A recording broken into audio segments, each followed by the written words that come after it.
Welcome to the Birth Bootcamp podcast, your trusted guide on your journey through pregnancy, birth, and beyond. I'm Holly, your host, along with Cheryl, Megan, and Liana that make up the Birth Bootcamp headquarters team. Together, we are here to explore the amazing world of childbirth and family wellness. Each week, we'll dive into empowering conversations with expert guests and share practical insights and heartfelt stories to support you on your unique path to parenthood. Whether you're expecting your first baby, you're a seasoned doula or childbirth educator, or simply curious about the miracle of birth, you're in the right place.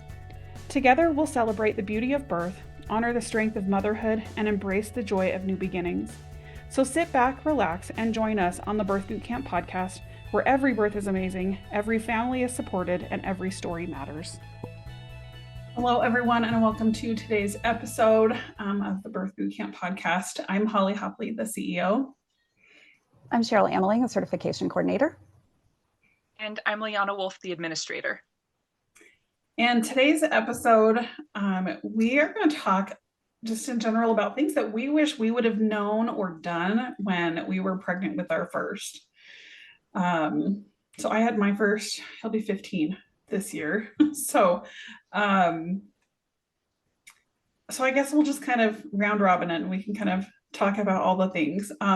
My first one is pretty simple. And to me, I don't know, when I say it, I'm like, it doesn't sound like that big of a deal, but it's actually something I really wish I would have done. And I regret that I didn't do. And that was that I didn't take pictures. I hardly have any pictures of me pregnant. I can remember a couple that I took with my first pregnancy, but even with my other 3 pregnancies, I didn't take like any maternity pictures or anything. And to me, then it wasn't a huge thing. I was like, no, this isn't something we need. But now looking back on it, I really regret it. And I regret not hiring a birth photographer. Although when I had my first 2, that wasn't really a thing. Like that wasn't something that you heard that somebody did. But I really wish that I would have hired a photographer and even a videographer. I wish I had it all documented. The 2 that I do have photos with, my last 2 that I hired a photographer, like those are some of my most prized possessions. Like if there was a fire, I will grab my laptop because that is where I could get them on the cloud. But anyways, like those would be the 2 things that like I would make sure I have were the pictures from those births. So that's like my word of advice to all pregnant moms is take all the pictures of yourself. Yeah. So not even like of the baby, because we take pictures of the baby, but we forget to document something that we're going through, something that we are experiencing. Yeah. Right. Yeah, absolutely. And I did remember to do the pregnancy photos. Like my first one, I have so many photos of me in profile. Like I made my husband take pictures of me to see the growth, because that was what was big on social media at the time. So my oldest is going to be 13 this year. And we had maternity photos done because a friend of ours is a photographer. But as far as birth photos go, I've got a couple pictures of like right after. But I know my mom had a digital camera there, and like she says she took some pictures, but there weren't a lot, but she has no idea where they are. And I'm like, well, great. We had a friend take pictures during my daughter's birth, and we had put them on a drive and like password protected it, and we have no idea where it is. We lost it years and years ago. So yeah. Well, I'm going to age myself here. So my oldest is going to be 20. And we had like some cute little like bump pictures, just with our camera or whatever. But this was before like photography like really became, this is still like you go to Walmart, you go to JCPenney, you go to Olin Mills. And so in our tiny little town, we got our pictures done at Walmart in the back by the sewing section of our little local Walmart. And it was when you got like, when a package would come with like 450 billion pictures of all the sizes. Yep. So I have like 6 jillion of this one pose where you can kind of see the rod at the top where you pull down the, they would pull down the different backgrounds. Oh, that's funny. Yeah. But I was, I was generally happy with them minus the rod because I didn't have anything to compare it to, so now I'm like, oh man, those are like really a little bit cheesy, but but I have them, and I'm glad for that. And I do have some just laboring pictures that my midwife, she suggested that we take pictures, and so I did, and but there's just a few. There's not like, but I cherish those. Like same thing, Yeah. in a fire, I would go save those. Yep. Yeah, my doula with my first, she did snap a few. Finally, towards the end, she was like, "Do you guys have a camera?" And we did. We packed it, but like, we were so busy doing our thing that like my husband wasn't thinking to take pictures. And so luckily, she did snap a few right at the end. So we have a couple of those, and but yeah. I think that, I think that I've said this before in other podcasts, I think that like us experiencing labor, we think it's hot, sweaty. It's not glamorous work. Like it is there. You don't feel beautiful in those moments, but we don't get to see ourselves, and the people outside of us, our birth team, are looking in at this wonder and beauty and magic that we don't get to see. And so having just like even a few snapshots of my births, I'm like, I get to see the little power and magic that everybody else got to see. And I think that every woman should be able to see that, even, hire a birth photographer or not, but at least have somebody snap a few pictures. And now you can delete them if you don't like them. Right. Yeah. I had a birth photographer with my third, and I love those photos. I love them. Yep. Yeah. Me too. I love mine. Some of my favorite memories that pop up in social media is like the days that I posted those pictures. Like, because it's just like that yearly reminder of like, oh yeah, but I just have them all saved in a drive with all the other photos we've had taken over the years. And they're the first ones that I'm like, oh, I want to go look at pictures. I look at those ones. So yeah. I love it. Yeah. Okay. Cheryl, what's one? Yeah. What's one of yours? I wish that I would have known that breastfeeding is a relationship, that it's not just about food. Oh, God. I think that it would have, I honestly, I didn't know that until I certified to be a childbirth educator and started learning more about breastfeeding. And I think that it would have changed the way that I went into breastfeed, because it's exhausting. It can be so tiring. The cluster feeding, the night feedings, the check-ins, the like, hey, just want to make sure your breast is still there, mom, like that sort of thing. And it was, like I felt so much like I just did this. We just did this.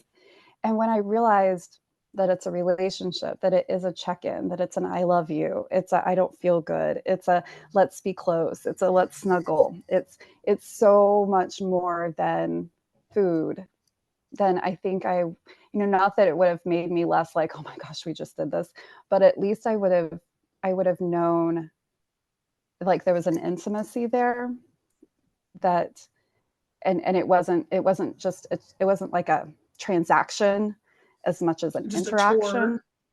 Right. Yeah. And you're not just feeding, like you're not just physically feeding a belly. It's feeding, like you said, that intimacy. I love that so much. Yeah. I mean, it's like I'm filling a soul.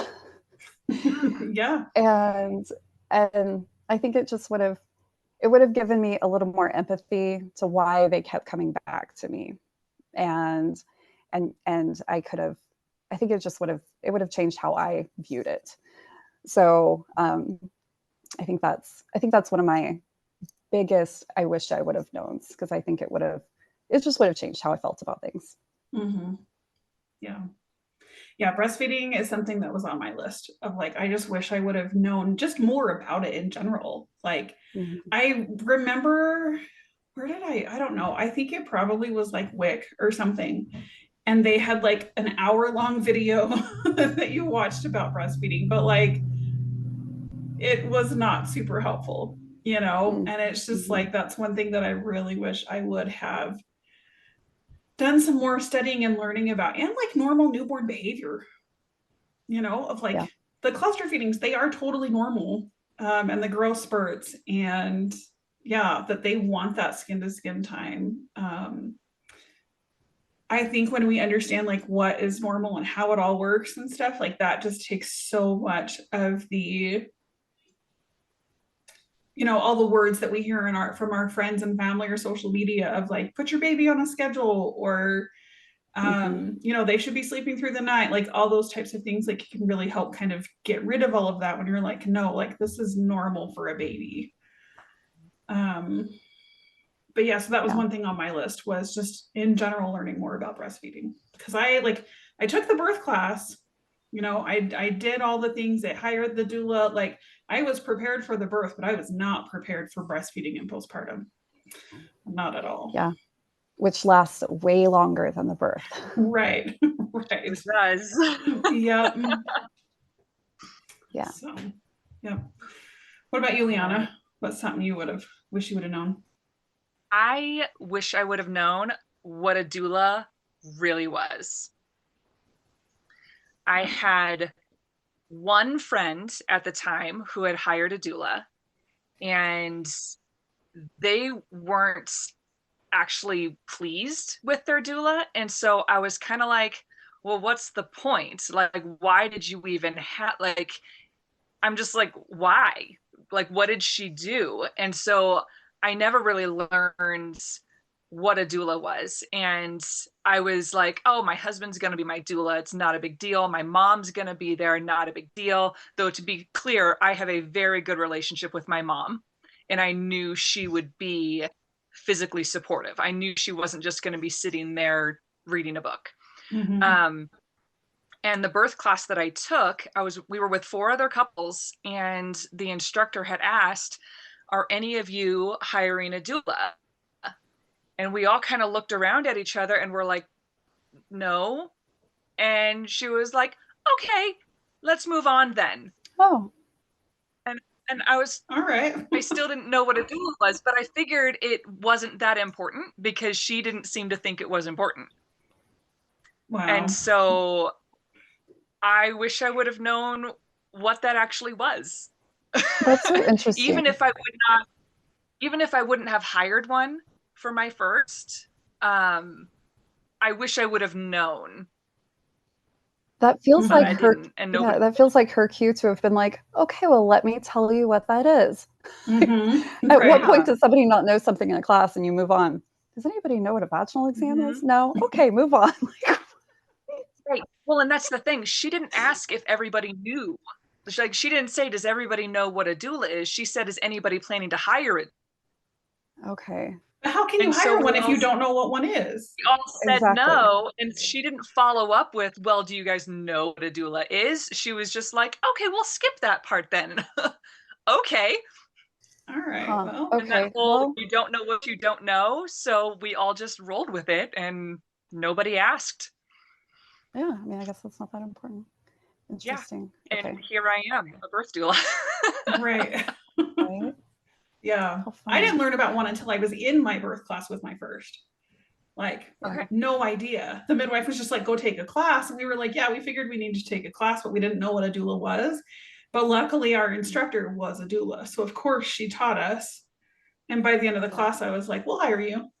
So, yeah. So funny. Well, my doula story is kind of funny. I didn't know what a doula was either until I was pregnant with my 3rd baby. And I read a book called Giving Birth by Catherine Taylor that I highly recommend. And so she talks about what a doula was. And so then I'm talking to my best friend who I knew like went to births. And I was like, oh my gosh, I read this book. And, she talks about a doula. And she goes, yeah, so I'm a doula. And I was like, wait, I thought you are? And she was like, yeah. And I was like, oh, you want to come to my birth? So my best friend I had was a doula. I just didn't know, like, she never put that word to it. And I didn't know what it was. And so it wasn't until baby number 3 that all the words and actions and jobs got put together. And I was like, oh, you should come. And she did. It was amazing. How handy. And I was like, man, you should have come to all my births. And she was like, yeah, I Right? should have. That's funny. Yeah. Yeah. Yeah, I love doulas. They're great. Yeah. Doulas are pretty awesome. Yeah. Okay. What else? What are other things? Well, I mean, I have. I haven't. Go ahead. You go, Liana. Okay. I wish I would have done more research outside of my birth class. And Like on what a that doula does is. kind of tie in the previous one a little bit. Like I should have gone home and been like Googling what is a doula, because Google was a thing 13 years ago, you know? Mm-hmm. And so, but I wish I would have verified things. I just took whatever was given to us at face value. And so when we were 41 weeks and saying, well, you know, policy is 10 days post dates. So, like 10 days after 40 weeks, we're going to do an induction. And I emailed our instructor going, well, what do we do? You know, well, I guess you should do what your OB, like what their policy is. And I didn't think to go look it up, or because she was the expert that we had hired in the first place. So I always tell my students now in my childbirth classes, like, if you want more information about something I'm telling you, by all means, look it up. And Please. Mm-hmm. flip to the back of your book, it's already cited for you. So you can actually cross reference everything to verify, Yeah. like trust Yep. but verify Yep. always. And I just trusted and did not verify anything. And we still had a great experience with our induction, but I wish we would have known more going into it. Mm-hmm. Mm-hmm. Yeah. I always tell my couples, I'm like, okay, if they take the comprehensive, that's 10 weeks. I tell them like we're about together for about 25 hours.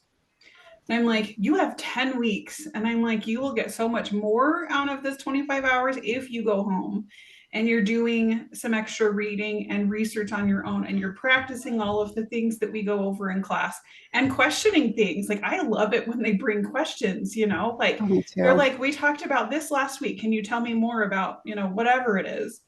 Or my class now that I currently have, they're really good about coming every week. They're like, I saw this reel on Instagram. Tell me more about this, like I love when they're doing that extra work outside of, our class time. Cause I'm like, I can spill all these words to you, but they're not going to stick or mean as much to you guys if you don't go home and like internalize it and really like discuss it Yeah. together and do more research and stuff. So yeah. Yeah, totally. I think that's super important. Mm-hmm. I love that. Yeah.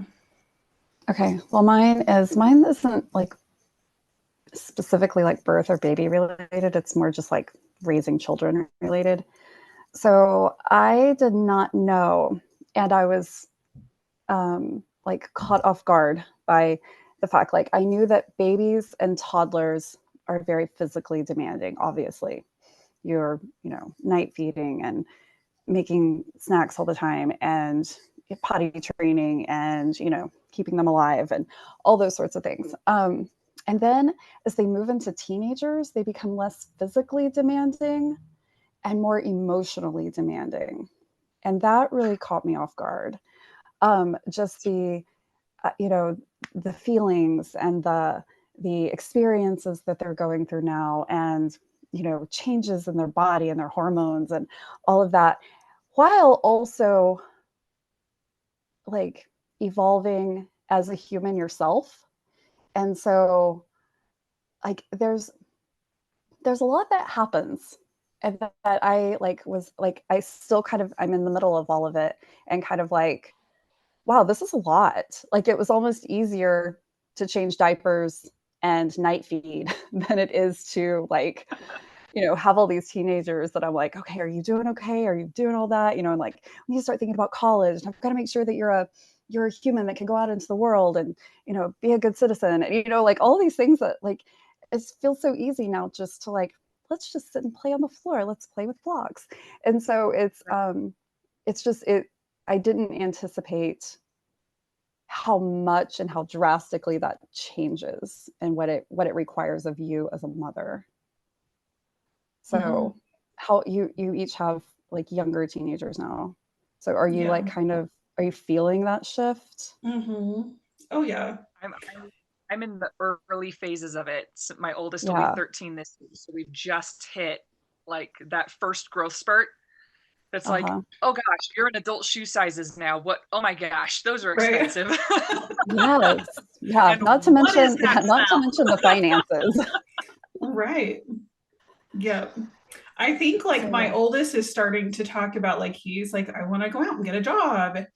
And like he'll be able to get his learner's permit to drive by the end of the year, you know, and we're kind of like, can we have another car? Can we, you know, like insurance on a teenager? Yeah, like there's so much that goes into it. And I'm trying to make sure I'm like, do you have what you need to be able to go out and like function in society, you know? Right. And it like, you know, I think it's kind of, they always say like the first kid's the experiment. And I totally feel like that, especially with my first like teenager as he's getting older, is because now I'm like, okay, I'm going to do this differently with my younger kids now so that I'm not doing, you know, the same thing with him. And so it's just like, and part of it, some of the things, it's like simple things. Cause like I'm talking about like, well, what kind of job would you want to get? And I'm like, hey, in order to do that, you need to be able to do X, Y, Z. And can you do all these things, you know? Like, there's, I feel like there's this like, not a burden, but like, I want my kids to be like, I want them to function in society. I want them to grow up and be successful. I think every mom does. Right. And just looking at, you know, have we taught them enough? All that kind of stuff. So yeah. And while we're also doing lots of things in our own lives too, you know? Yeah. It is really fun. It's fun to go from like conversations of little kids where they like tell the longest stories in the whole wide world to like these people that are like getting their own opinions and their own thoughts, and they're exploring ideas, and they're kind of like trying to figure out who they are and where they fit into the world. And watching that is really, really, really fun. Oh, my favorite times right now are car rides to and from karate. Because my oldest, like now that he's old enough and big enough to sit in the front seat, like he'll, you know, we'll talk about all sorts of things. And I'm like, those are like, I can have a conversation with you, and it can be about a lot of different things. And sometimes, you know, asking questions, well, what do you guys think? What do you think about this? You know, and hearing, you know, what their thoughts are and why they have that opinion. And, you know, those are my favorite times in the car. Yeah. Same. I've watched Gilmore Girls with my almost 13-year-old, and we've had so many good conversations. And, you know, so like, I think I do also love, and I didn't anticipate this either as a mom, but I love that each stage, you know, each new stage, like you're sad to miss the stage before it, you know, like when they're not that squishy little newborn anymore, you're like, oh, I'm gonna miss this. But then that next stage is when they're laughing and they're looking around and they're like actually like little tiny humans.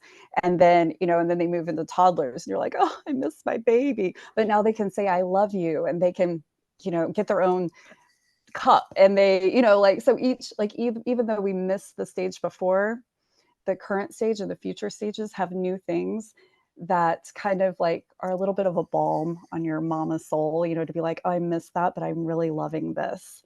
And so while I do miss the simplicity of playing on the floor with blocks and breastfeeding a baby, like I'm also equally loving, even though it brought things that I didn't anticipate.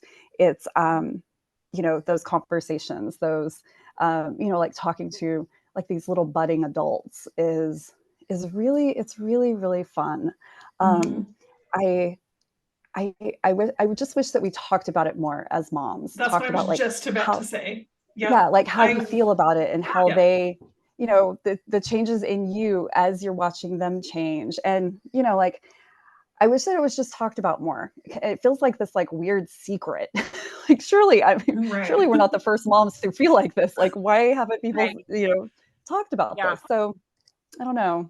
I think it's interesting because it's not even just with like parenting, but like even I wish women would talk more about their experiences as they age, you know, as they become more middle age.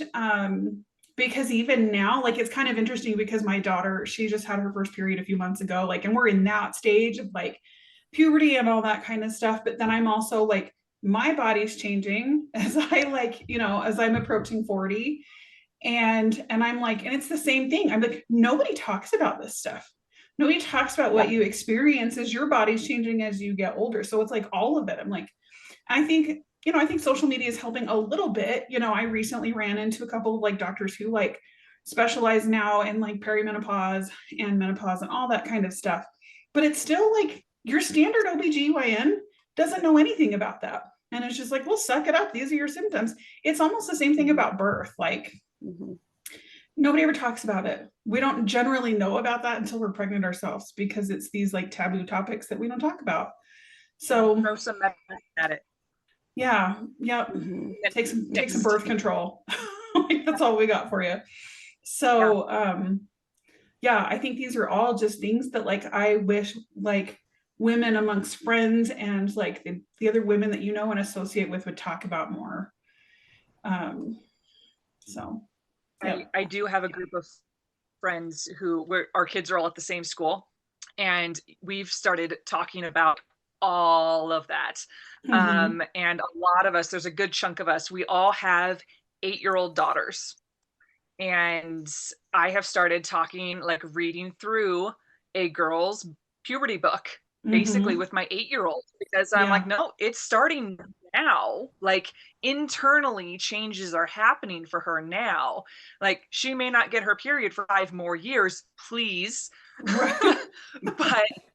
but things are changing now, right? And she's really into it. She is like, oh wow, this is so cool. And it's like super body positive. But at the same time, I'm talking with these moms about our own body changes. Like you said, we're all either approaching or firmly in perimenopause.